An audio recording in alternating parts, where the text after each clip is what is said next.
Geda gedi geda oh.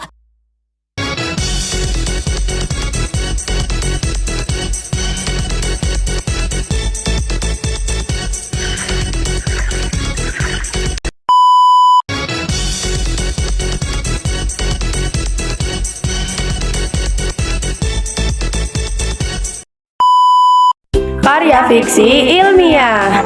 Karakteristik karya fiksi ada 5, yakni yang pertama, bersifat rekaan atau dihasilkan dari imajinasi. Yang kedua, kebenarannya tidak mutlak.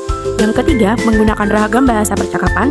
Yang keempat, tidak menggunakan sistematika penulisan formal. Dan yang terakhir atau yang kelima adalah berfungsi sebagai pelipur lara atau hiburan. Alur dibagi menjadi 3, yaitu yang pertama, maju.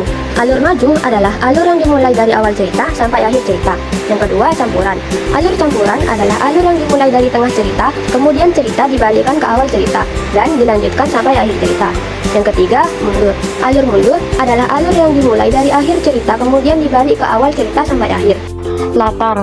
Latar adalah tempat, waktu, dan suasana yang tergambar dalam cerita. Latar dibedakan menjadi 4. Latar tempat, latar waktu, latar suasana, dan latar psikologis.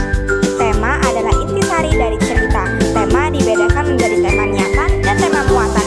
Tema niatan adalah tema yang dimaksud oleh pengarang, sedangkan tema muatan adalah tema yang ditangkap oleh pembaca. Penokohan. Penokohan memiliki beberapa ciri-ciri, yaitu yang pertama, watak tokoh dapat diidentifikasi melalui ciri-ciri fisiknya, kebiasaannya, sifatnya, data dirinya, serta latar belakangnya. Yang kedua, tokoh diklasifikasikan menjadi 3, yakni tokoh protagonis, antagonis, dan tritagonis. Unsur-unsur karya fiksi yaitu tokoh atau penokohan, latar, alur, tema, amanat, sudut pandang, dan gaya bahasa. Ulasan disebut juga resensi, sebuah teks yang berisi penilaian terhadap suatu karya, meliputi keunggulan dan kekurangan sebagai pertimbangan kepada para pembaca. Konotasi dan denotasi.